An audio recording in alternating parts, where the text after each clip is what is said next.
നമ്മുടെ ഒരുമിച്ചുള്ള ധ്യാനത്തിനായി വിശുദ്ധ മർക്കോസിൻ്റെ സുവിശേഷം 12-ാം അധ്യായം 29-ാമത്തെ വാക്യം. The Gospel according to Saint Mark, chapter 12, verse 29. The Lord our God, the Lord is one. നമ്മുടെ ദൈവമായ കർത്താവ് ഏക കർത്താവ്. ഇന്ന് ലോകം മുഴുവൻ ഫാദേഴ്സ് ഡേ ആയിട്ട് കൊണ്ടാടുന്നതായുള്ള ദിവസമാണ്. ഇന്നിവിടെ സന്നിഹിതരായിരിക്കുന്ന എല്ലാ പിതാക്കന്മാർക്കും സ്വർഗീയമായുള്ള അനുഗ്രഹങ്ങളും വാഴ്വുകളും ദൈവം ഉയരത്തിൽ വർഷിപ്പിക്കട്ടെ എന്നത് പ്രാർത്ഥിക്കുന്നു. നമുക്കൊരു പിതാവ് തന്നെ എന്ന് നാം പറയുന്ന അവസരത്തിൽ സ്വർഗസ്ഥ പിതാവിൻ്റെ സാന്നിധ്യം അനുഭവിക്കാനായിട്ടാണ് നമുക്കിടയായിട്ട് തീരേണ്ടത്.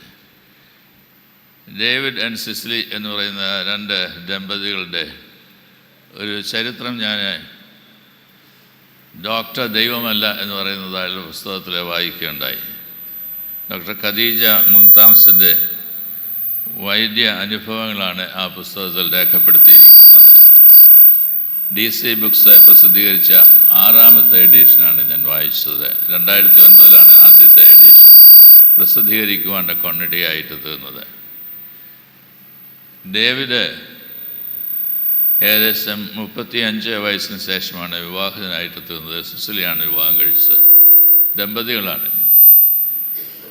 അവരുടെ ദാമ്പത്യ ജീവിതത്തിൽ ഉളവാകുന്നതായുള്ള കുഞ്ഞുങ്ങൾ അബോർഷനായിട്ട് പോയിക്കൊണ്ടിരുന്നതായുള്ളൊരു അനുഭവത്തിലൂടെയാണ് ഈ ഡോക്ടർ ഖദീജയുടെ മുംതാസിൻ്റെ അടുത്ത് ചെല്ലുവാൻ തക്കവണ്ണം ഇടയായിട്ട് തീർന്നത്. 1-2 ഏകദേശം 10 അബോർഷൻസ് ഒന്നിനു പുറകെ ഒന്നായിട്ട് ഉണ്ടായി. എത്രമാത്രം പ്രയാസമേറിയതായുള്ള അനുഭവത്തിലൂടെയാണ് ഈ ഡേവിഡും സിസ്ലിയും കടന്നു പോയത് എന്നത് നമുക്ക് വിചാരിക്കുന്നതിനായിട്ടെങ്കിലും ഇപ്പോൾ ഇടയായിട്ട് തീരുമല്ലോ. അവസാനത്തെ കുഞ്ഞു അബോർഷനായതായിട്ടുള്ള അവസരത്തിൽ അവർ രണ്ടുപേരും കൂടി ഈ ഡോക്ടർ ഖദീജയുടെ അടുത്ത് ചെന്നു. അവസാനത്തെ കുഞ്ഞിൻ്റെ അബോർഷൻ്റെ സമയത്ത് പറഞ്ഞു, വല്ല വിധേനയും രക്ഷപ്പെടുത്തണം, ഞങ്ങൾക്ക് ഒരു ആൺകുഞ്ഞിനെ കിട്ടുന്നത് താല്പര്യമാണ്. എന്നാൽ ആ കുഞ്ഞും പോയി. അപ്പോൾ പിന്നീട് ചെന്നതായിട്ടുള്ള അവസരമാണ് ഖദീജയുടെ മുമ്പിൽ ഇവർ രണ്ടുപേരും കൂടെ. അവർ ചെന്നതായിട്ടുള്ള അവസരത്തിൽ അവരോട് പറഞ്ഞത്, നിങ്ങളൊരു കുഞ്ഞിനെ ദത്തെടുത്ത് വളർത്തണം, അതാണ് ദൈവം തമ്പുരാൻ നിങ്ങളെക്കുറിച്ച് ഉദ്ദേശിക്കുന്നത്. അതാണ് എൻ്റെയും ആഗ്രഹം എന്ന് ഡേവിഡ് പറഞ്ഞു. സിസിലിയുടെ അനുഭവം എന്താണെന്ന് എനിക്കറിയാനായിട്ട് പാടില്ല. അവൾ അവിടെ തന്നെ ഇരിപ്പുണ്ട്. എന്നാൽ ഉത്തരവൊന്നും പറഞ്ഞില്ല. കണ്ണിൽ നിന്ന് കണ്ണുനീര് ധാരധാരയായിട്ട് ഒഴുകുകയാണ് ചെയ്യുന്നത്. മറ്റു വഴികളൊന്നുമില്ല എന്ന് മനസ്സിലാക്കിയ അവസരത്തിൽ ഡോക്ടറുടെ അടുത്തുനിന്ന് പോയി. പിന്നീട് എന്ത് സംഭവിച്ചു എന്ന് അതിനകത്ത് ചിത്രീകരിച്ചിട്ടില്ല.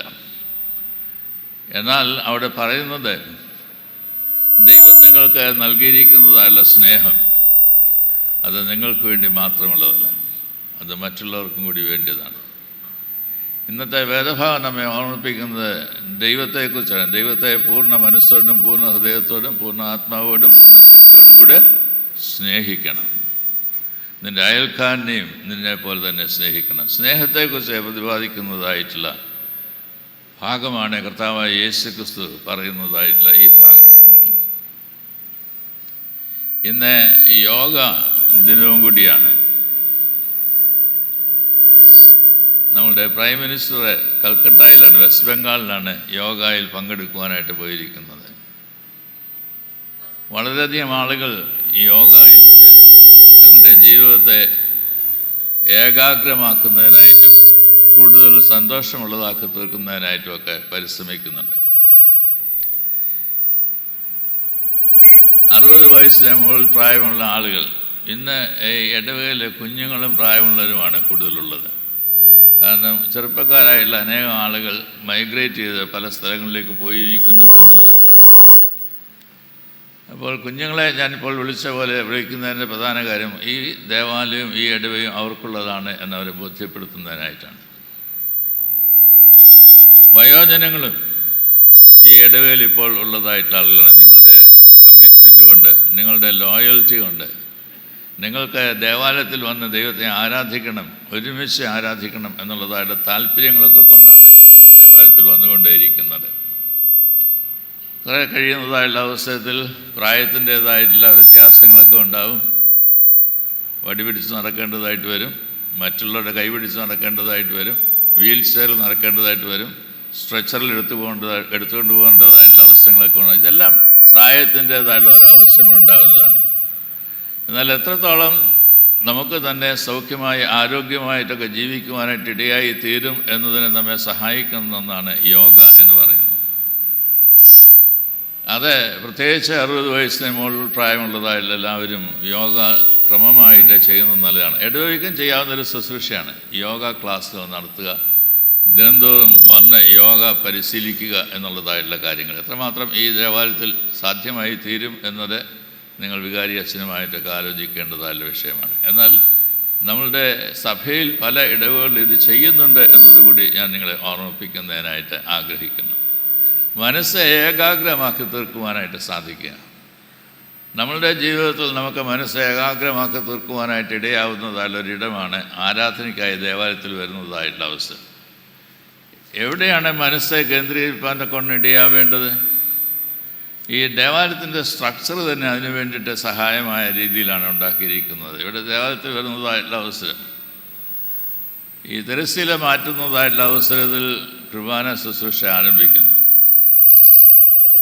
ദൈവത്തിൻ്റെതായുള്ള സാന്നിധ്യം അനുഭവിക്കുവാൻ്റെ കോണം ത്രോണോസിൻ്റെ മധ്യത്തിൽ വെച്ചിരിക്കുന്നതായുള്ള കുരിശിനെ കാണുവാനായിട്ട് നമുക്ക് ഇടയാവുകയും ചെയ്യുന്നു.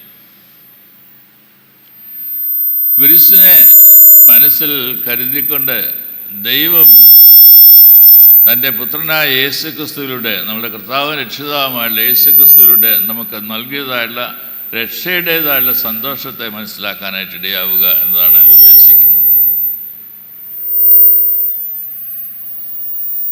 ദൈവസന്നിധിയിൽ ദേവാലയത്തിൽ നാം ചേർന്ന് വരുന്നതായുള്ള അവസരത്തിൽ നമ്മളുടെ മനസ്സ് ദൈവത്തിൽ കേന്ദ്രീകരിപ്പാൻ്റെ കൊണ്ടൊന്ന് ഇടയായിട്ട് തീരണം. നിങ്ങൾക്കറിയാം, കുർബാനയ്ക്ക് മുമ്പ് ഈ മദ്ബഹായിൽ കുർബാനയ്ക്കായിട്ടുള്ള ഒരുക്കമാണ് നടക്കുന്നത്. അവിടെ തന്നെ പ്രത്യേകമായിട്ടുള്ള പ്രാർത്ഥനകളൊക്കെ ചെയ്യാറുണ്ട്. പ്രാർത്ഥനയോടുകൂടി ഒരുങ്ങുകയാണ്. അപ്പോൾ നിങ്ങൾ ദേവാലയത്തിൽ വരുന്നതായുള്ള അവസരത്തിൽ നിങ്ങൾ ചെയ്യേണ്ടതായുള്ള കാര്യം ദൈവത്തിൻ്റെ സന്നിധിയിൽ മൗനമായിട്ടിരുന്ന് മനസ്സ് ഏകാഗ്രമാക്കുക എന്നതാണ്. അപ്രകാരം ദൈവത്തിൻ്റെ സന്നിധിയിൽ മനസ്സ് ഏകാഗ്രമാക്കി ദേവാലയത്തിൻ്റെ ആരാധനയിൽ സംബന്ധിക്കുവാനായിട്ട് നമുക്ക് ഇടയായിട്ട് തീരുന്നുണ്ടോ എന്നത് നമ്മോട് തന്നെ ചോദിക്കേണ്ടതൊരു ചോദ്യമാണ്. പലപ്പോഴും ദേവാലയത്തിൽ വരുന്നതായുള്ള ആളുകൾ വന്നിരുന്ന് വർത്തമാനമൊക്കെ പറയുന്നതായുള്ള ശബ്ദമാണ് മദ്ബഹായിൽ കേൾക്കുവാനായിട്ട് ഇടയായിട്ട് തീരുന്നത്. പാടില്ല.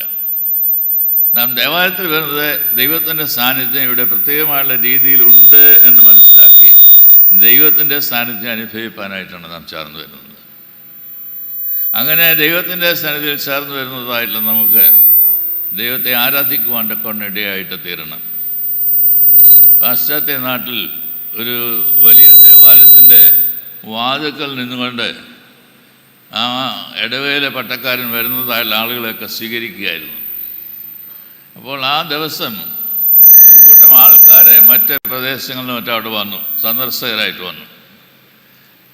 അങ്ങനെ വന്നതായുള്ള ആളുകളെയൊക്കെ ഷേക്ക് ഹാൻഡൊക്കെ കൊടുത്ത് അവരെയൊക്കെ ഗ്രീറ്റ് ചെയ്തതിന് ശേഷം പറഞ്ഞു, നിങ്ങൾക്ക് do you want to see the power plant of this parish? വലിയൊരു കത്തീഡ്രലല്ലേ, വലിയൊരു ദേവാലയമാണ്. അപ്പോൾ ആ ദേവാലയത്തിലെ പവർ പ്ലാന്റ് എന്ന് പറയുന്നത് കാണുന്നത് സന്തോഷമായിരിക്കും എന്നത് അവർ വിചാരിച്ചുകൊണ്ട് പറഞ്ഞു, ഞങ്ങൾക്ക് കാണണം. അവിടെ പാശ്ചാത്യ നാടായതുകൊണ്ട് സമ്മറിൽ എയർ കണ്ടീഷൻ, വിൻ്ററിൽ ഹീറ്റിങ്, ഇതൊക്കെ ഉള്ളതായിട്ടുള്ള രംഗങ്ങളാണ്. അപ്പോൾ അതിനു വേണ്ടിയിട്ടുള്ള യന്ത്ര സംവിധാനങ്ങളൊക്കെ ആയിരിക്കും എന്നെ മനസ്സിലാക്കിക്കൊണ്ടാണ് കാണണം എന്ന് പറഞ്ഞത്.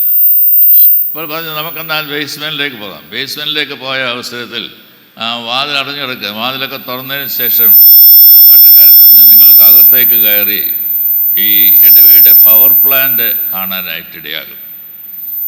അവർ അകത്തേക്ക് കയറിയ അവസരത്തിൽ പെട്ടെന്ന് തലതിരിച്ച് ഈ പട്ടക്കാരനെ നോക്കി. ഇതാണോ ഞങ്ങളോട് പറഞ്ഞതിൻ്റെ അർത്ഥം? അവർ കണ്ടത് അവിടെ നിരനിരയായി മുട്ടുമേൽ നിന്ന് പ്രാർത്ഥിക്കുന്നതായിട്ടുള്ള ആളുകളെയാണ്. അപ്പോൾ പട്ടക്കാരൻ പറഞ്ഞു, അതുതന്നെ ഞാൻ മനസ്സിലാക്കി നിങ്ങളോട് പറഞ്ഞത്. ഈ പള്ളിയുടെ, ഈ ഇടവകയുടെ പവർ പ്ലാന്റ് എന്ന് പറയുന്നത് പ്രാർത്ഥിക്കുന്നതായിട്ടുള്ള ഒരു കൂട്ടം ആളുകളുടെ പ്രാർത്ഥനയുടെ ഫലമായിട്ടാണ് ഉളവാകുന്നത്. ഞാൻ കൽക്കട്ട ഇടവകയിൽ വികാരിയായിട്ടിരുന്നതായിട്ടുള്ള ഒരച്ഛനായിരുന്നു. ഞാൻ ഈ ഒറീസയിലെ ഭുവനേശ്വർ പ്രദേശങ്ങളിലൊക്കെ രാത്രിയിലെ പോകും. രാത്രിയിലെ പോയി രാവിലെയുള്ള ശുശ്രൂഷയൊക്കെ എടുത്ത് അന്ന് രാത്രിയിലത്തെ ട്രെയിനിലാണ് മടങ്ങി വരുന്നത്. ഇപ്പോൾ വെളുപ്പിനെയാണ് ഹൗറായിൽ വന്നിറങ്ങുന്നത്. ഞാൻ ഡബിൾ ഡെക്കർ ബസ്സിൽ മുകളിൽ കയറിയിരിക്കും, നല്ല കാറ്റൊക്കെ കൊണ്ട് പോകാം, കാഴ്ചകളൊക്കെ കാണാം എന്നുള്ളത് കൊണ്ട്. എന്നാൽ ആ ബസ് വരുന്ന ലോവർ സർക്കുലർ റോഡിൽ കൂടിയാണ് വരുന്ന അവസരത്തിൽ ആ ഡബിൾ ഡെക്കർ ബസ്സിലിരുന്നുകൊണ്ട് എനിക്ക് വലത്തുവശത്ത് കാണുവാനായിട്ട് കഴിയുന്നത് മദർ തെരേസയുടെ ചാപ്പലാണ്. വെളുപ്പിനെ ഒരു 5:30 മണിയോടുകൂടിയാണ് ഞാൻ മടങ്ങി വരുന്നത്. അപ്പോൾ കാണുന്ന കാഴ്ച നിരനിരയായിട്ട് അവിടെ മുട്ടുകുത്തി നിൽക്കുന്നതായുള്ള സിസ്റ്റേഴ്സിൻ്റെ ഒരു കാഴ്ചയാണ്. What is the strength of the ministry of Mother Teresa? ലോകത്തിൻ്റെ അമ്മയെന്നൊക്കെ വിശേഷിപ്പിക്കുകയാണല്ലോ. ഒരു കുഞ്ഞു പോലും ഉണ്ടായിട്ടില്ലെന്ന് നമുക്കറിയാം, എങ്കിലും ലോകത്തിൻ്റെ അമ്മയാണ്. എങ്ങനെയാണ് അങ്ങനെ ഒരു അമ്മയെ, ഒരു വനിതയെ ഒരു അമ്മ എന്ന് വിശേഷിപ്പിക്കുവാനായിട്ട് സാധിക്കുന്നത്? അവർ ഈ ലോകത്തുള്ള എല്ലാ പാവപ്പെട്ടവരെയും, പൂറസ്റ്റ് ഓഫ് ദ പൂർ, ദരിദ്രരായിട്ടുള്ള ആളുകൾ, അവരുടെ ഇടയിലുള്ള ശുശ്രൂഷയാണ് ചെയ്യുന്നത്. അതുകൊണ്ട് എല്ലാവരെയും തങ്ങളുടെ കുഞ്ഞുങ്ങൾ എന്ന രീതിയിൽ തങ്ങളോട് ചേർത്ത് നിർത്തുവാനായിട്ട് ആഗ്രഹിക്കുന്നതായുള്ള ആളുകളാണ്. അതുകൊണ്ടാണ് ലോകത്തിൻ്റെ അമ്മ എന്ന് വിശേഷിപ്പിക്കുവാൻ കൊണ്ടിടയാവുന്നത്. എവിടെയാണ് അവർക്ക് ഈ സ്ട്രെങ്ത് കിട്ടുന്നത്? അവർക്ക് സ്ട്രെങ്ത് കിട്ടുന്നത് ഞാൻ മുമ്പേ പറഞ്ഞതായിട്ടുള്ള അവരുടെ പ്രാർത്ഥനയിലൂടെയാണ്. രാവിലെ മുട്ടുകുത്തി നിരനിരയായി മുട്ടുകുത്തിയൊക്കെ പ്രാർത്ഥിക്കും. പുറകിൽ വന്നിരുന്ന മദർ തെരേസയും പ്രാർത്ഥിക്കും. അതിനുശേഷം അവരെ എഴുന്നേറ്റ് മുമ്പിലുള്ള കുരിശിതനായ യേശുവിൻ്റെ രൂപത്തിൽ ചെന്ന് ഒന്ന് ടച്ച് ചെയ്തിട്ടാണ് പുറത്തേക്ക് പോകുന്നത്. ആ വടുക്കളിലൊക്കെ ഒന്ന് നോക്കി ഒന്ന് സ്പർശിച്ച് ആ സ്പർശനത്തിലൂടെ ദൈവം തങ്ങൾക്ക് ചെയ്തത് എന്തേ എന്ന് മനസ്സിലാക്കുക എന്നാണ്. ക്രൂശിതനായുള്ള യേശു നമ്മുടെ എല്ലാം പ്രാർത്ഥനയുടെ എപ്പോഴും കേന്ദ്രത്തിൽ കാണുന്നതായുള്ളൊരു വാക്കാണത്. ക്രൂശിതനായുള്ള യേശു നമ്മളെല്ലായ്പ്പോഴും പ്രാർത്ഥിക്കുന്നതായുള്ള പ്രാർത്ഥന, മരണമില്ലാത്തവന് പരിശുദ്ധനാകുന്നു, ഞങ്ങൾക്ക് വേണ്ടി ക്രൂശിക്കപ്പെട്ട മെസ്സിഹാ തമ്പുരാനെ ഞങ്ങളോട് കരുണ ചെയ്യണമേ എന്നതാണ്. അതുകൊണ്ട് ക്രൂശിക്കപ്പെട്ടവനായിട്ട് യേശു. അപ്പോസ്തലനായ പൗലോസ് കൊരിന്ത് പട്ടണത്തിൽ ചെന്ന അവസരത്തിൽ അവിടെ ഒത്തിരി ഗ്രൂപ്പുകളൊക്കെ ഉണ്ടായിരുന്നു. അപ്പോൾ അത് ഓരോരുത്തരും പറഞ്ഞ് ഈ പൗലോസ് അപ്പോസ്തലനെ തങ്ങളുടെ കൂട്ടത്തിലാക്കുന്നതിനായിട്ടൊരു ശ്രമമൊക്കെ നടത്തി. അപ്പോൾ പൗലോസ് അപ്പോസ്തലൻ അവരോട് മറുപടിയായിട്ട് പറയുന്നുണ്ട്. 1 കൊരിന്ത്യർ 2:2 നാം വായിക്കുന്നത്, ക്രൂശിക്കപ്പെട്ട യേശുവിനെ അല്ലാതെ മറ്റാരെയും അറിയാതെ നിങ്ങളുടെ ഇടയിലിരിക്കണമെന്ന് ഞാൻ നിർണയിച്ചു. എത്ര വ്യക്തമായ ശക്തമായ വാക്കുകളാണ്. ക്രൂശിക്കപ്പെട്ട യേശുവിനെ അല്ലാതെ മറ്റാരെയും അറിയാതെ നിങ്ങളുടെ ഇടയിലിരിക്കണം എന്നാണ് ഞാൻ നിർണയിച്ചിരിക്കുന്നത്. എൻ്റെ നിശ്ചയം അതാണ്, എൻ്റെ രീതി അതാണ്, ജീവിതശൈലിയും അത് തന്നെയാണ് എന്ന് പറയുന്നതായുള്ള അപ്പോസ്തലനായ പൗലോസിനെ എത്ര നമുക്ക് കാണുവാനായിട്ടിടയാവുന്നത്. അതുകൊണ്ട് ദേവാലയത്തിൽ നാം ചേർന്ന് വരുന്നതായിട്ടുള്ള അവസരത്തിൽ ദൈവസന്നിധിയിൽ ആത്മാർത്ഥമായിട്ട് പ്രാർത്ഥിക്കുന്നതായുള്ളൊരു കൂട്ടം ആളുകളായിരിക്കണം വിശ്വാസ സമൂഹം എന്ന് പറയുന്നത്. ആ പ്രാർത്ഥനയിൽ നാം ചേരുക എന്നുള്ളതാണ് ദൈവം നമ്മിൽ നിന്ന് ആഗ്രഹിക്കുന്നതായിട്ടുള്ള വസ്തുത.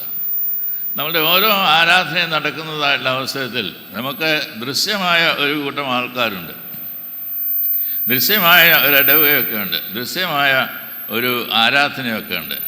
എന്നാൽ അദൃശ്യമായുള്ള സ്വർഗത്തിലെ ദൈവത്തിൻ്റെ സന്നിധിയിലുള്ള ആരാധനയോട് കൂടി നാം ചേരുകയാണ് ചെയ്യുന്നത്.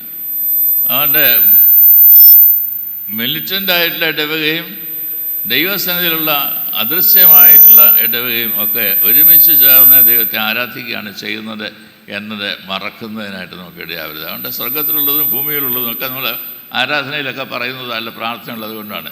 സ്വർഗത്തിലുള്ളതും ഭൂമിയിലുള്ളതും, സ്വർഗത്തിലാണ് ഒരു ആരാധന നടന്നുകൊണ്ടിരിക്കുന്നത്. ആരാധനയിൽ നാം ചേരുകയാണ് ദൈവത്തിൻ്റെ സന്നിധിയിലുള്ള ആരാധനയായിട്ട്. ഇവിടെ കർത്താവ് തൻ്റെ പരസ്യ ശുശ്രൂഷ വേളയിൽ തൻ്റെ അടുത്ത് വന്നതായുള്ളൊരു ന്യായശാസ്ത്രി, അവർ തമ്മിലുള്ള തർക്കങ്ങളൊക്കെ കേട്ടതായിട്ടുള്ള അവസരത്തിൽ ഒരു ന്യായശാസ്ത്രി വന്ന് യേശുവിനോട് ചോദിക്കുന്നുണ്ട്, എന്താണ് ദൈവജനത്തെ നൽകപ്പെട്ടിരിക്കുന്നതായുള്ള കൽപ്പനകൾ? മറുപടി പറയുന്നത് കർത്താവായ യേശുക്രിസ്തു തന്നെയാണ്. യേശുക്രിസ്തു പറയുന്നുണ്ട്, ഇസ്രായേലെ കേൾക്ക. അങ്ങനെ പറഞ്ഞുകൊണ്ടാണ് തുടങ്ങുന്നത്. ഹിയർ ഓ ഇസ്രായേൽ എന്നാണ് ഇംഗ്ലീഷിലുള്ളത്. ഹിയർ ഓ ഇസ്രായേൽ, ഇസ്രായേലെ കേൾക്ക. നമ്മളുടെ ആരാധനയിൽ ശ്രവണം എന്ന് പറയുന്നത് പ്രാധാന്യം അറിയിക്കുന്നതല്ലെന്നാണ്. കേൾക്കുക എന്ന് പറയുന്നത് നമ്മളുടെ മൗനമായിട്ടുള്ള നമ്മുടെ പേഴ്സണലായിട്ടുള്ള പ്രാർത്ഥനയിലും ഒക്കെ ദൈവത്തിൻ്റെ സന്നിധിയിലിരിക്കുമ്പോൾ നമ്മൾ ജൽപ്പനം ചെയ്യുന്നവരായിട്ടല്ല തീരേണ്ടത്, അതിഭാഷണമല്ല ഉണ്ടാവേണ്ടത്. പിന്നെയോ ദൈവം നമ്മോട് പറയുന്നത് എന്തെന്ന് കേൾക്കാണ്ടൊക്കെ ഇടയായിട്ട് തീരണം. 1 രാജാക്കന്മാർ 19 അധ്യായമൊക്കെ നാം വായിക്കുന്ന അവസരത്തിൽ ഇസബേലിനെ പേടിച്ച് ഓടിപ്പോകുന്നതാണ് ഏലിയാ പ്രവാചകനെ കുറിച്ചൊക്കെ വായിക്കുന്നുണ്ട്. ഏലിയാ പ്രവാചകനെ ദൈവത്തെ കാണുന്നതിന്, ദൈവത്തോട് സംസാരിക്കുന്നതായിട്ടുള്ള അവസരത്തിൽ നീ വന്ന് ഈ പർവ്വതത്തിൻ്റെ നടുവിൽ നിൽക്കുക, പിളർപ്പിൽ നിൽക്കുക എന്നൊക്കെ അവനോട് ആവശ്യപ്പെടുന്നു. ദൈവം തൻ്റെ കൈയൊക്കെ വെച്ച് അതുവഴിയായിട്ടൊക്കെ പോവുകയൊക്കെ ചെയ്യുന്നുണ്ട്. എന്നാൽ ദൈവത്തെ ദൃശ്യമായിട്ട് കാണാനായിട്ട് താല്പര്യപ്പെടുന്നതായിട്ടുള്ള ഏലിയാ പ്രവാചകന് 2-3 രീതിയിലുള്ള സംഭവങ്ങളാണ് ഉണ്ടാകുന്നത്. ഒന്ന്, വളരെയധികം ഭൂകമ്പം ഉണ്ടായതായിട്ടുള്ള അവസരം, തീ വന്നതായിട്ടുള്ള അവസരം, ഭയങ്കരമായ കാറ്റടിച്ചതായിട്ടുള്ള അവസരം. അവരെങ്ങും ദൈവമില്ലായിരുന്നു എന്നാണ് കേൾക്കാനായിട്ടിടയാകുന്നത്. പിന്നെ ദൈവം എവിടെയായിരുന്നു? ഒരു മൃദുലമായിട്ടുള്ള ശബ്ദം അതിന് ശേഷം കേട്ടു. ആരവാരം നിറഞ്ഞിരിക്കുന്നതായുള്ള ഈ സമൂഹത്തിൻ്റെ മധ്യത്തിൽ നിന്ന് ദൈവസന്നിധിയിൽ ചേർന്ന് വരുന്നതായിട്ടുള്ള നമുക്ക് ദൈവത്തിൻ്റെ ശബ്ദം കേൾക്കുവാനായിട്ടിടയാണ്, ട്യൂൺ ചെയ്യുന്നതിനായിട്ടിടയാണ്. ഞാനൊരിക്കൽ ഈ മെത്രാച്ചനായതിനു ശേഷം അമേരിക്കയിലുള്ള സ്നേഹിതൻ്റെ വീട്ടിൽ പോയി. ഞങ്ങൾ ഒരുമിച്ച് പഠിച്ചതാണ്, അതുകൊണ്ട് തന്നെ നല്ല സുഹൃത്തുക്കളാണ്. അവനും അവൻ്റെ ഭാര്യയും ഒരു കുഞ്ഞുമായിട്ട് ജീവിക്കുന്നതായുള്ള സ്ഥലമാണ്. വീടൊക്കെ എടുത്ത് താമസിക്കുകയാണ്. അപ്പോൾ ഞാനവിടെ പോയിരുന്ന് അദ്ദേഹമായിട്ട് ഇരുന്ന് സംസാരിക്കുന്നതായുള്ള അവസരത്തിൽ അദ്ദേഹത്തിൻ്റെ ഭാര്യ അടുക്കളയിൽ നിന്ന് ഞങ്ങൾക്ക് ചായ ഉണ്ടാക്കുകയാണ്. ഞങ്ങൾ തന്നെ സംസാരിക്കുന്നതിനിടയിൽ പെട്ടെന്ന് ചായ ഉണ്ടാക്കുന്നതൊക്കെ നിർത്തിയിട്ട് സ്റ്റെയർ കേസിൽ കൂടെ മുകളിലേക്ക് ഓടിപ്പോകുന്നത് ഞാൻ കാണുകയുണ്ടായി. അപ്പോൾ ഞാൻ ചോദിച്ചു, എന്ത് പറ്റി? എൻ്റെ സുഹൃത്താണ് മറുപടിയായിട്ട് പറയുന്നത്, ഞങ്ങളുടെ കുഞ്ഞ് ഉണർന്ന് കരഞ്ഞു. ഞാൻ കേട്ടില്ല, എന്നാൽ അമ്മ കേട്ടു. ഇവിടെ ഇരിക്കുന്ന മാതാക്കൾക്ക് മനസ്സിലാകുന്നതായുള്ളൊരു ഭാഷയാണ്. അമ്മ കേട്ടു കുഞ്ഞിൻ്റെ കരച്ചിൽ. അതുകൊണ്ട് ഓടി സ്റ്റെയർ കേസിൽ കൊണ്ട് മുകളിൽ ചെന്ന് കുഞ്ഞിനെ എടുക്കുകയാണ്. അമ്മ എടുത്തു കഴിയുമ്പോൾ കരച്ചിൽ നിൽക്കുമെന്ന് നമുക്കറിയാം. അപ്പോൾ അതിനു വേണ്ടിയിട്ട് ഓടിപ്പോയതായിട്ടുള്ള അവസരമാണ്. അപ്പോൾ ഈ ദൈവത്തിൻ്റെ മൃദുലമായുള്ള ശബ്ദം കേൾക്കുവാനൊക്കെ വേണം നമ്മുടെ കാത് കുർപ്പിക്കുന്നതായിട്ടുള്ളൊരു അനുഭവം. അത് നമുക്ക് ഒരു ശിക്ഷണത്തിലൂടെ ലഭിക്കേണ്ടതായിട്ടുള്ള ഒന്നാണ്. അതുകൊണ്ടാണ് യോഗ എന്നൊക്കെ ഞാൻ പറഞ്ഞതിൻ്റെ അർത്ഥം. നമ്മളുടെ മനസ്സ് ഏകാഗ്രമാക്കുവാനായിട്ട് പരിശീലിക്കേണ്ടിയിരിക്കുന്നു. ഈ ശബ്ദകോലാഹലങ്ങളിലെല്ലാം മധ്യത്തിൽ എങ്ങനെയാണ് ദൈവത്തിൻ്റെ ശബ്ദം കേൾക്കുവാനായിട്ടിടയാവും? ഈ വിവാഹിതരാകുന്ന മക്കളോട് ഞങ്ങൾ പറയുന്നതായുള്ളൊരു ഉപദേശമുണ്ട്. നിങ്ങളിനി ഒരുമിച്ച് ഒരു പുതിയ ജീവിതക്രമം തുടങ്ങുവാനായിട്ട് പോവുകയാണ്. ഒന്ന് 2 പേരുണ്ട്. അപ്പോൾ 2 പേർക്കും 2 വ്യക്തിത്വമുണ്ട്. അത് ആദരിക്കപ്പെടേണ്ടതാണ്. ആ വ്യക്തിത്വത്തിലൊക്കെ ജീവിക്കുന്നതിനായിട്ടൊക്കെ ഇടയാകും. എന്നാൽ 2 പേരും കൂടെ ഒരുമിച്ചുള്ള ഒരു ജീവിതം അവർ കെട്ടിപ്പടുത്ത് ഉയർത്തണം എന്ന് ഞങ്ങൾ പറയുമ്പോൾ എന്താ അർത്ഥമാക്കുന്നത്? ഇനി അവർ 2 അല്ല 1 ആകുന്നു എന്നൊക്കെ പറയുന്നതായിട്ടുള്ള അനുഭവം അത് ജീവിതത്തിൽ അനുഭവിക്കേണ്ടതായിട്ടുള്ളതാണ്. അനുഭവിച്ച് അതിൽ വളരേണ്ടതായിട്ടുള്ളതാണ്. എങ്ങനെയാണ് വളരാനായിട്ട് സാധിക്കുന്നത്? ഓരോ ദിവസവും ദൈവത്തിൻ്റെ വചനം ആഴത്തിൽ വായിച്ച് പഠിച്ച് ധ്യാനിച്ച് ദൈവശബ്ദം കേൾക്കുന്നതിനായിട്ടിടയാണ്. നമുക്ക് നൽകപ്പെട്ടിരിക്കുന്ന 66 പുസ്തകങ്ങളുള്ളതായുള്ള വേദപുസ്തകം തന്നെയാണ്. സെയിമാണ് എല്ലാവരും വായിക്കുന്നത്. എന്നാൽ ഓരോ വാക്യവും നാം വായിക്കുമ്പോൾ നമുക്ക് ലഭിക്കുന്നതായുള്ള ദൂത് എന്താണ്? ആ ദൂത് നാം കേൾക്കുന്നതായുള്ള ദൂതാണ്. ആ ദൂത് കേൾക്കുവാനൊക്കെ ഓരോ ദിവസം ഇടയായിട്ട് തീരുമ്പോഴാണ് നമ്മളുടെ ജീവിതം ധന്യമായിട്ട് തീരുന്നത്. പുതുതായിട്ട് പട്ട കേൾക്കുന്നതായുള്ള അച്ഛന്മാരോടൊക്കെ ഞങ്ങൾ പറയാറുണ്ട്, നിങ്ങൾ ഇങ്ങനെ ധ്യാനിച്ച് നിങ്ങൾക്ക് ലഭിക്കുന്നതായിട്ടുള്ള ദൈവത്തിൻ്റെ വചനം നിങ്ങൾ എഴുതിയിടണം. ഇത് നിങ്ങളുടെ ജീവിതത്തിൻ്റെ ഒരു സ്വത്താണ്, ഒരു സമ്പത്താണ്. ജീവിതം ഒരുമിച്ച് നയിക്കുന്നതായിട്ടുള്ള ആളുകൾക്ക് ഒരുമിച്ചുള്ള ജീവിതം ക്രമപ്പെടുത്തുവാനായിട്ട് സാധിക്കുന്നത് ഇപ്രകാരമുള്ള ഒരു പുതിയ ജീവിതം കർത്താവിൻ്റെ ഇഷ്ടപ്രകാരം ജീവിക്കുവാനിടയാകുന്ന അവസരത്തിലാണ്. അവിടെയാണ് നമ്മൾ പറയുന്നത്, നിങ്ങൾക്ക് പരസ്പര ധാരണ ഉണ്ടായിരിക്കണം, മറ്റൊരാളുടെ ഈർഷ്യ ഉണ്ടാവരുത്, പിണക്കം ഉണ്ടാവരുത്, വൈരാഗ്യം ഉണ്ടാവരുത്. അതൊക്കെ ഉള്ള ലോകത്തിലാണ് ജീവിക്കുന്നത്. എന്നാൽ അതല്ല നിങ്ങളെക്കുറിച്ച് ഉദ്ദേശിക്കുന്നത് അന്യോന്യം ക്ഷമിക്കണം, അന്യോന്യം അനുരഞ്ജനപ്പെടണം, സന്ധ്യയാവുന്നതിന് മുമ്പേ പിണക്കമെല്ലാം മാറ്റണം. ഇതെല്ലാം വിവാഹമില്ലാത്ത ആളുകളോട് പറയുന്നതായിട്ടുള്ള കാര്യങ്ങളാണ്. എത്ര തന്നെ വാശിയേറിയതായുള്ള പിണക്കവും വൈരാഗ്യവും ഒക്കെയാണ് നാം ജീവിതത്തിൽ അനുഭവിക്കേണ്ടി വരുന്നതെങ്കിലും ക്ഷമിക്കുവാനായിട്ടുള്ളൊരു വരമാണ് ദൈവം നമുക്ക് നൽകുന്നത്. It's A gift of God. ആ വരം ശരിയായിട്ട് വിനിയോഗിക്കുന്നതായുള്ള അവസരത്തിൽ മാത്രമാണ് ദൈവത്തിന് ഇഷ്ടം ചെയ്യുവാനായിട്ടിടയാവുന്നത്. ദൈവം നമ്മോട് പറയും ക്ഷമിക്കുക, അത് കേൾക്കാനായിട്ടിടയാവണം.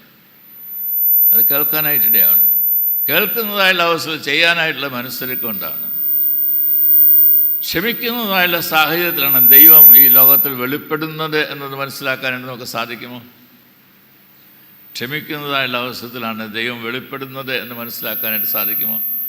നമ്മൾ ആന്തരികമായിട്ട് അനുഭവിക്കുന്നതായുള്ള ദൈവത്തിൻ്റെ സാന്നിധ്യം പ്രകടമായി മറ്റുള്ളവർക്ക് അനുഭവിക്കാനായിട്ടിടയാകുന്നത് എവിടെ നമ്മൾ മറ്റുള്ളവർ ക്ഷമിക്കുവാനായിട്ടിടയാകും, എവിടെ അനുരഞ്ജനപ്പെടുന്നതിനായിട്ടിടയായിട്ട് തീരും, അവിടെയാണ്.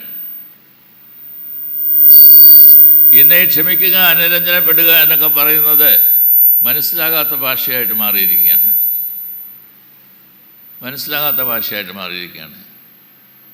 എന്നാൽ വേദന ഉളവാകുന്നതായുള്ള സാഹചര്യങ്ങൾ, ബന്ധം വിച്ഛേദിക്കപ്പെടുന്നതായിട്ടുള്ള അവസരം മനസ്സിലാക്കിയിരിക്കേണ്ട ഒരു സത്യമാണ്. ദൈവം നൽകിയിരിക്കുന്നതായുള്ള ബന്ധങ്ങൾ അത് അകന്നു പോകുന്നതായുള്ള അവസരത്തിൽ മരണതുല്യമാണ്.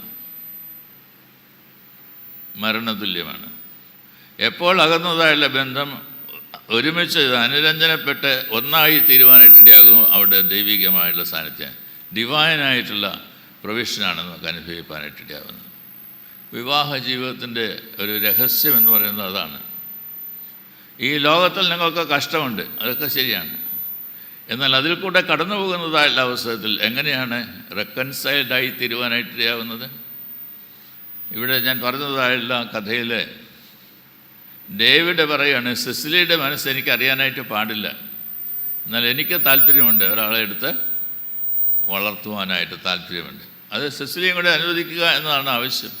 അത് മനസ്സിലാക്കിയാണ് ഡേവിഡ് പറയുന്നത്, സിസിലിയുടെ മനസ്സ് എനിക്കിപ്പോൾ അറിയാനായിട്ട് പാടില്ല, എൻ്റെ മനസ്സ് പറയുന്നത് നമുക്ക് ഒരു കുഞ്ഞിനെ എടുത്ത് വളർത്താം എന്നതാണ്. ദൈവം തമ്പുരാൻ നമ്മോട് പറയുന്നതായുള്ള കാര്യങ്ങൾ കേട്ട് അനുസരിക്കുവാനായിട്ട് ഇടയാവുന്നതാണ് ജീവിതത്തിൻ്റെ ധന്യത എന്ന് പറയുന്നത്. ഇവിടെ കർത്താവായ യേശുക്രിസ്തു പറയുന്നുണ്ട്, നിൻ്റെ ദൈവമായ കർത്താവിനെ നീ പൂർണ്ണ ഹൃദയത്തോടും പൂർണ്ണ മനസ്സോടും പൂർണ്ണ ആത്മാവോടും പൂർണ്ണ ശക്തിയോടും കൂടി സ്നേഹിക്കണം. ദൈവം സ്നേഹമാണ് എന്ന് നാം പറയുന്നത് എങ്ങനെ അനുഭവിക്കാനായിട്ട് ഇടയാവുന്നത്? ഈ പറഞ്ഞതായുള്ള എക്സസൈസിലൂടെയാണ്, ഈ യോഗയിൽ കൂടിയാണ്. ദൈവത്തെ പൂർണ്ണമായിട്ട് എല്ലാ ശക്തിയും മനസ്സും താല്പര്യവും എല്ലാം ചെയ്ത് ദൈവത്തെ ദൈവം എന്ന് അറിയുന്നതായുള്ള അവസരം. മിണ്ടാതിരുന്ന് ഞാൻ ദൈവം എന്ന് അറിഞ്ഞുകൊള്ളുവീൻ എന്നാണ് കർത്താവ് പറഞ്ഞിട്ടുള്ളത്. അതുകൊണ്ട് അങ്ങനെ അറിയുന്നതായുള്ള അനുഭവമാണ്. എന്നാൽ അത് അറിയാൻ പാടില്ലാത്തതായിട്ടുള്ള രീതിയിലേക്ക് മാറുമ്പോൾ എന്ന് പറയുമ്പോൾ, പൂർണ്ണ മനസ്സില്ലാതെ ദൈവത്തെ സ്നേഹിക്കാനായിട്ട് ശ്രമിക്കുമ്പോൾ, ഭാഗികമായിട്ട് ദൈവത്തെ ആരാധിക്കുന്നതിനായിട്ട് ശ്രമിക്കുമ്പോൾ, നാമധേയ ക്രിസ്ത്യാനികളായിട്ട് നാം മാറുന്നതായിട്ടുള്ള അവസരം എല്ലാം ഓർത്തുകൊള്ളുക. ദൈവത്തെ നാം അകറ്റുകയാണ്, ദൈവത്തിന് അനിഷ്ടമായിട്ടുള്ളത് നാം ചെയ്യുകയാണ്.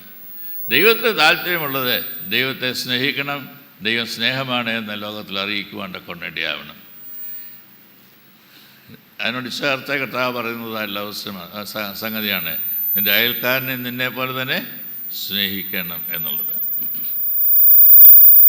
ഒരു ന്യായശാസ്ത്രി യേശുവിൻ്റെ അടുത്ത് വന്ന് ചോദിച്ചതായുള്ള ചോദ്യത്തിന് ഉത്തരമായി കർത്താവ് പറഞ്ഞതായുള്ള ഇലസ്ട്രേഷനാണ് നല്ല ശമരിയാക്കാരൻ്റെ ഉപമ എന്ന് പറയുന്നത്. വഴിയിൽ വീണ് കിടക്കുന്ന അർത്ഥപ്രാണനായിട്ട് കിടക്കുന്നതായുള്ളൊരു മനുഷ്യൻ, അതിലൊരു പുരോഹിതൻ കടന്നുപോയി, ഒരു ലേവ്യൻ കടന്നുപോയി, പിന്നെ വേറൊരാൾ വന്നു. അത് ശമരിയാക്കാരനായിരുന്നു എന്ന് നാം വായിക്കുന്നുണ്ട്. ആ ശമരിയാക്കാരന് അവൻ്റെ അടുത്ത് ചെന്ന് അവൻ്റെ മുറിവുകളെ കണ്ട് തൻ്റെ എണ്ണയൊക്കെ ഉപയോഗിച്ച് അവൻ്റെ മുറിവുകളൊക്കെ കെട്ടി തൻ്റെ വാഹനമൊക്കെ ഉപയോഗിച്ച് അവനെ ഒരു സത്രത്തിൽ കൊണ്ടാക്കി അവരോട് പറയുകയാണ്, വല്ല വിധേനയും ഇവനെ രക്ഷപ്പെടുത്തണം. സ്നേഹത്തിൻ്റെ ഒരു പ്രകടനമാണത്. ആരും നശിച്ചു പോകാൻ ഇടയാകരുത് എന്നാണ് ദൈവത്തിൻ്റെ ഹൃദയം. ആരും നശിച്ചു പോകാൻ ഇടയാകരുത്. അപ്പോൾ ദൈവമക്കളായിട്ടുള്ള നമ്മളുടെ ജീവിതത്തിൽ നാം ചെയ്യേണ്ടതായുള്ള കാര്യവും ആരും നമ്മൾ മുഖാന്തരം നശിക്കുന്നതിനായിട്ടിടയാകരുത്. നിങ്ങൾക്കറിയാമോ, ഈ കാരാഗ്രഹത്തിൽ അടയ്ക്കപ്പെടുന്നതായുള്ള ആളുകൾ കാരാഗ്രഹത്തിൽ നിന്ന് ഇറങ്ങി പുറത്തേക്ക് വരുന്നതായുള്ള അവസരത്തിൽ അവരെ സ്വീകരിക്കുവാൻ ആരും ഉണ്ടായിരിക്കില്ല. ആരും ഉണ്ടായിരിക്കില്ല.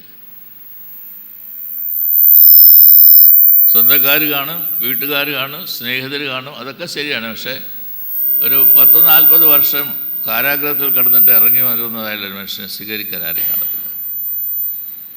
അങ്ങനെ ഒരു മനുഷ്യനെക്കുറിച്ചൊരു കഥ ഞാൻ വായിക്കുകയുണ്ടായി. അദ്ദേഹം ഇറങ്ങി വന്നതായിട്ടുള്ള അവസ്ഥയിൽ എങ്ങോട്ടാണ് പോകണമെന്ന് അറിയാൻ പാടില്ല, കാരണം ആരുമില്ല അവിടെ. എല്ലാവരും കാണുമെന്നുള്ള സന്തോഷത്തിൽ ഇറങ്ങി വരുന്നത് സ്വാതന്ത്ര്യം ലഭിക്കുന്നതായുള്ള അവസരമല്ലേ. കാരാഗ്രഹത്തിലായിരുന്നു, അവിടുന്ന് വിടുതൽ ലഭിക്കുകയാണ്. വലിയ സന്തോഷത്തിൽ ഇറങ്ങി വന്നപ്പോൾ ആരുമില്ല. അപ്പോൾ ഇങ്ങനെ അലിഞ്ഞു തിരിഞ്ഞ് ഒരു ജീർണിച്ചതായുള്ള വീടിൻ്റെ മുറ്റത്തെ വന്ന് താൻ നിൽക്കുകയാണ്.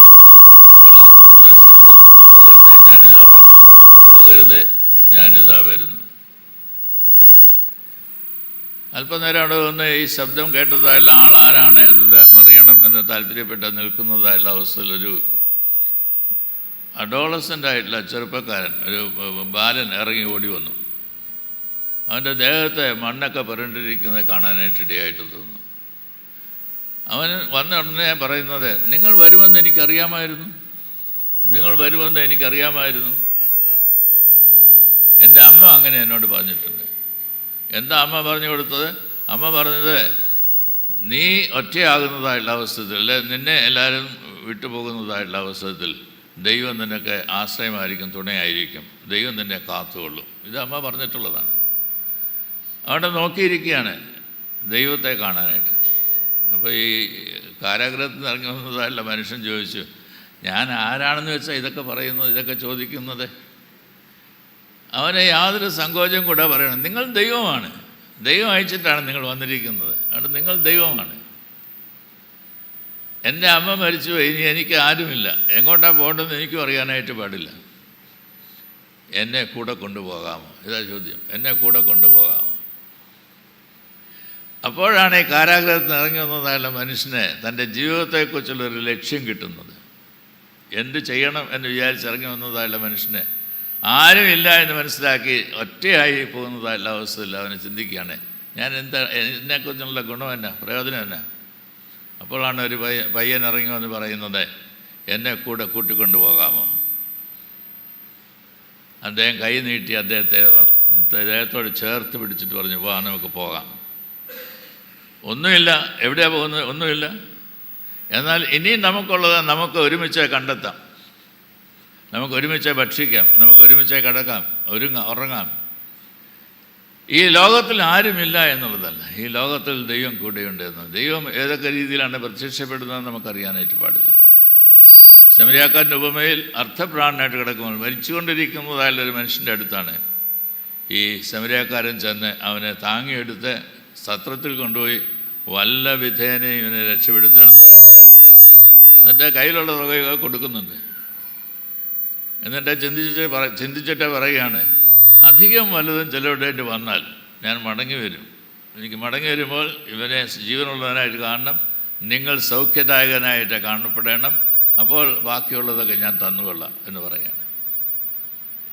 എത്രമാത്രം കൊടുക്കണം, എത്രമാത്രം സ്നേഹിക്കണം, എത്രമാത്രം വീണ്ടെടുക്കണം, ഈ ചോദ്യങ്ങളൊക്കെ നമ്മുടെ മനസ്സിൽ ധാരാളമായിട്ട് വരുന്നതാണ്. നിങ്ങൾ തന്നെ ഉത്തരം പറഞ്ഞോളൂ. എത്രമാത്രം സ്നേഹിക്കണം, എത്രമാത്രം കൊടുക്കണം, എത്രമാത്രം വീണ്ടെടുക്കണം, നിങ്ങൾ തന്നെ ഉത്തരം പറഞ്ഞാൽ മതി. എന്നാൽ ഇതാ ഈ കാരാഗ്രഹത്തിൽ ഇറങ്ങി വന്നതായുള്ള മനുഷ്യൻ പറയുകയാണ്, വാ നമുക്ക് പോകാം. കൂട്ടിക്കൊണ്ട് പോവുകയാണ്. ജീവിതത്തിൽ ഒരു അർത്ഥം ലഭിച്ച വ്യക്തികളായിട്ട് അവർ രണ്ടുപേരും തിരികെയാണ്. അമ്മ മരിച്ചതായുള്ള അവസ്ഥയിൽ ഒന്നുമില്ലാത്തതിനായി തീർന്നതായിട്ടുള്ള കുട്ടിയും കാരാഗ്രഹത്തിൽ ഇറങ്ങി വന്നതായിട്ടുള്ള തന്നെ സ്വീകരിക്കുന്നതിനായിട്ട് ആരുമില്ല എന്ന് മനസ്സിലാക്കുന്നതായുള്ള വ്യക്തിയും ഒരുമിച്ച് ചേരുകയാണ്. ദൈവം നമ്മെ പുലർത്തും എന്നത് ജീവിതത്തിൽ അനുഭവിച്ചറിയുവാൻ കൊണ്ട് ഇടയാവുക എന്നതാണ്. വളരെ ശ്രദ്ധയോടുകൂടി എന്നെ കേട്ടുകൊണ്ടിരിക്കുന്നതായുള്ള നിങ്ങളോട് ഒരു കാര്യം കൂടെ പറയട്ടെ. കർത്താവ് നമ്മെ പഠിപ്പിച്ചതായുള്ള പ്രാർത്ഥനയിൽ കർത്താവ് നമ്മോട് പ്രാർത്ഥിക്കുവാനായിട്ട് പറഞ്ഞത്, ഇന്ന് ഞങ്ങൾക്ക് ആവശ്യമുള്ള ആഹാരം അപ്പം തരണമേ എന്ന്. നാളത്തെ കാര്യമല്ല. എനിക്ക് നല്ല ഉറപ്പുണ്ട് ഇവിടെ ഇരിക്കുന്നതായുള്ള നിങ്ങൾക്കെല്ലാം ഒരു മാസത്തേക്ക് ഒരു പട്ടിണിയും കൂടെ ജീവിക്കുവാനായിട്ടുള്ള എല്ലാം കയ്യിലുണ്ട്. എന്നാൽ പ്രാർത്ഥിക്കാൻ പറയുന്നത്, ഇന്ന് എനിക്ക് ആവശ്യമുള്ള ആഹാരം തന്നെ. നാളത്തേക്ക് എനിക്കറിയാനായിട്ട് പാടില്ല, ദൈവം തരും. ഈ ദൈവത്തെ രുചിച്ചറിയുവാൻ്റെ ഗുണം നമുക്കിടയായിട്ട് തരുമോ? കർത്താവ് പറയുന്നത്, എൻ്റെ ദൈവമായ കർത്താവിനെ പൂർണ്ണ ഹൃദയത്തോടും പൂർണ്ണ മനസ്സോടും പൂർണ്ണ ആത്മാവോടും പൂർണ്ണ ശക്തിയോടും കൊണ്ട് സ്നേഹിക്കണം. നിൻ്റെ അയൽക്കാരനെയും നിന്നെ പോലെ തന്നെ സ്നേഹിക്കണം. ആരാണ് എൻ്റെ അയൽക്കാരൻ? അർത്ഥപ്രാണമായിട്ട് കിടക്കുന്നതായിട്ട് മനുഷ്യൻ, അമ്മ മരിച്ചു പോയതായിട്ടുള്ള മകനുള്ളതായിട്ടുള്ള അവസ്ഥ, ഇങ്ങനെയുള്ളതായാലും എത്രയോ സാഹചര്യങ്ങളാണ് ദൈവം നമ്മുടെ കണ്ണിന് മുമ്പാകെ കൊണ്ടുവരുന്നത്. നമ്മളുടെ ജീവിതത്തെ ഒന്ന് സ്ട്രെച്ച് ചെയ്യുന്നതിനായിട്ട് സാധിക്കും. നമ്മുടെ ജീവിതത്തെ ഒന്ന് ഒരു യോഗയിലൂടെ ഒന്ന് പര്യാപ്തമാക്കി തീർക്കുന്നതിനായിട്ട് സാധിക്കുമോ? ദൈവ ഇഷ്ടം ചെയ്യുന്നതിനായി. ദൈവത്തിൻ്റെ ഇഷ്ടം നിറവേറ്റുന്നതാണ് ജീവിതത്തിൻ്റെ ധന്യത എന്ന് മനസ്സിലാക്കുവാൻ ഇടയായിട്ട് തീരുക എന്നത്രേ ദൈവം നമ്മോട് ആവശ്യപ്പെടുന്നത്. കേൾക്കണം, ഇസ്രായേലെ കേൾക്കുക, സ്നേഹിക്കണം. ദൈവം നമുക്ക് തന്നിരിക്കുന്ന സ്നേഹത്തെ നാം രുചിച്ചറിയുമ്പോൾ ആ സ്നേഹത്തിൽ മറ്റുള്ളവരെ സ്നേഹിക്കുകയും വേണം. ഇതാണ് കർത്താവ് നമ്മോട് പറയുന്നതായുള്ള രത്നം ചുരുക്കം. കർത്താവെ, നിൻ്റെ മക്കളായി നിൻ്റെ സ്നേഹം രുചിച്ചറിയുന്നവരായി ആ സ്നേഹത്തിൽ മറ്റുള്ളവരെ സ്നേഹിക്കുന്നവരായി ജീവിപ്പാൻ ഞങ്ങളെ സഹായിക്കണമേ എന്ന് നമുക്ക് പ്രാർത്ഥിക്കാം. തലകളെ വണക്കാം, പ്രാർത്ഥിക്കാം. ഞങ്ങളുടെ ദൈവമായ കർത്താവെ, ഞങ്ങൾ കേട്ടതായുള്ള വചനം ഞങ്ങളുടെ ജീവിതത്തിൽ കൂടുതൽ ക്രമപ്പെടുത്തുന്നതിന് സഹായമായിട്ട് തീരണമേ. ഇന്ന് ഫാദേഴ്സ് ഡേ ആയിട്ടൊക്കെ ലോകം കൊണ്ടാടുമ്പോൾ എല്ലാ പിതാക്കന്മാരെയും സ്നേഹവും പരിചരണവും നൽകുന്ന വ്യക്തികളാക്കി രൂപാന്തരപ്പെടുത്തണമേ എന്ന് ഞങ്ങൾ പ്രാർത്ഥിക്കുന്നു. എല്ലാ കുടുംബങ്ങളെയും ഇതിനെ സനാതനമാക്കണമേ. ആരുമില്ല എന്ന് തോന്നുന്നതായുള്ള സാഹചര്യങ്ങളിൽ നഷ്ടപ്പെട്ടു പോകാതെ സമൃദ്ധിയായുള്ള ജീവൻ്റെ അനുഭവക്കാരായി ദൈവസന്നിധിയിലേക്ക് ചേർന്ന് വരുവാൻ എല്ലാവരെയും ഇതിനെ സഹായിക്കണമെന്ന് പ്രാർത്ഥിക്കുന്നു. ഈ ലോകത്തിൽ ദൈവം തന്നിട്ടുള്ള അയൽക്കാരെ കാണുവാൻ,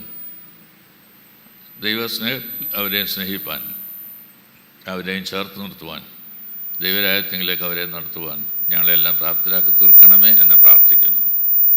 അവിടുത്തെ കൃപയും അനുഗ്രഹങ്ങളും ഈ ഇടവയിലുള്ള എല്ലാ ജനങ്ങളോടുകൂടിയും എല്ലാ കുടുംബങ്ങളോടുകൂടിയും ഇപ്പോഴും ഉണ്ടായിരിക്കുകയും ചെയ്യണമെന്ന് യേശു നാമത്തിൽ അപേക്ഷിക്കുന്നു. ദയരുടെ കേൾക്കണമേ.